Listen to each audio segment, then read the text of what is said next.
Smoke out the window yelling foul words like hot diggity and giggity goo. Only weighing 145, but I'm bigger than you. I got a limp and I still feel quicker than you. They can't deal with a real ill lyrical dude. I'm in the booth spitting flames with this chip in my tooth. And from my standpoint, since I'm in it currently and trying to date and find somebody that kind of meets my Christian values and things like that, it's just, I figured that the like you kind of pointed out with the social media thing is easier because you can fill out all the things, you know who's who. But I also feel like it makes it a little bit more difficult only because it's like the amount of access. Right. It's almost like Netflix, right? Like you go on Netflix and you're like, all right, I got these choices of all these movies and shows. Which you don't pick up none of them. You don't pick any of the shows because you're like, it's just too many choices. I don't know what I want to watch. Overload. Right, it's overloaded. So it's almost the same way with all the apps, with like Hinge or Tinder or BOK or any of these like dating apps or even Instagram and Facebook.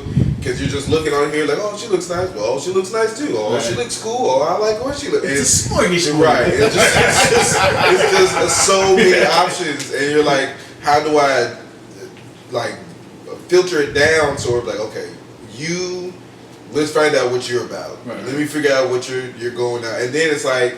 Even when you find out where they're going about, like, oh yeah, I'm Christian, and you're like, well, how Christian are you? Like, what's the level of Christianity that you're trying to, represent? Because now you'd be like, yeah, I'm a Christian because you grew up in the church, or you went to church, or your families took you to church every Sunday, but that doesn't really talk about your walk with Christ and your relationship with, Christianity, things like that. Because you could be like, yeah, I'm Christian, but then you out here in the clubs, or you out here drinking all the time, or you smoking and indulging in all. You're not living a Christian life. Right, you're not living you're not exuding that Christian lifestyle out to the world. I think that's an interesting point to this whole dynamic of basically. When I think of dating, I think of human interaction and how you pick people. Mm-hmm. But it's very similar to how you get your group of friends, and I think. The what you're talking about, even with the apps and stuff like that, and the more access, it also still gets into Christianity itself, or being a Christian is probably one of the most generic terms that people use to say their relationship with a religion, and I say religion more so than just your Christian or just your walk with Christ. So it's a good point you brought up about the. How Christian are you?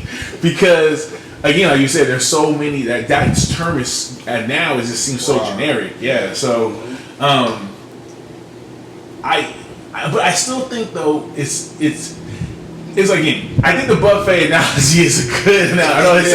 I know it seems like we're being misogynistic here, but I think it can be for the woman too. Yeah. Right. I'm just saying. I think we're trying to objectify it, but I'm not using that term. So let me clarify before these cats probably start dropping all kinds of bad messages. So please don't leave me bad comments in the description below.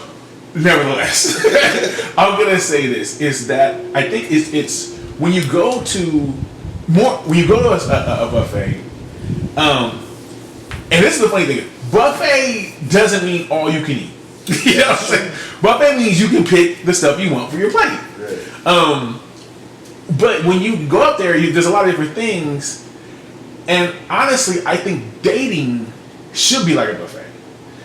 The reason why is because your spouse because again, I also know what you're dating for. Are you dating just to have fun? Are you just going to the buffet to get something to eat? Or are you specifically making a meal that is nutritious, that is good to taste, that you enjoy? Or are you just going up there to fill your stomach? Or do you want all the sweets? Right. So my point I'm making that's a big analogy, but I'm going to make a point here is if you know why you're dating, it really is irrelevant how many is out there, because you're gonna know what you're looking for. And so I would say date everybody. I used to give advice before I got married to actually when I was married, and I would give advice to people who were not married, my friends who hadn't got married yet, and they were kind of having a hard time picking a person. I'm like, don't put too much pressure on yourself. Date everybody. before I got married, that's what I did. I hung out. Now, I was clear up front, like, okay, I don't want to, I don't want a girlfriend. If a young lady wanted to go out, I don't want a girlfriend. I'm looking for my wife. And, of course, that could come off like, oh, well, he wants to marry me. No. That means I enjoy your company. Right. It's no different from if me and you went out together. Right. It's no different. We're just hanging out. Right. So, and so they said, well, why are you dating me then? Well, I didn't put the term on it. You did. Right. So my point I'm making is that because then that's when you talk about how you get to know the person. Right. Because I think you can be even deceived sometimes. This is gonna sound terrible. Again, please, bad comments. I'm a Christian. Even at the church, you can get deceived. Yeah. You know what I'm saying? You can be deceived. Wheat and tares.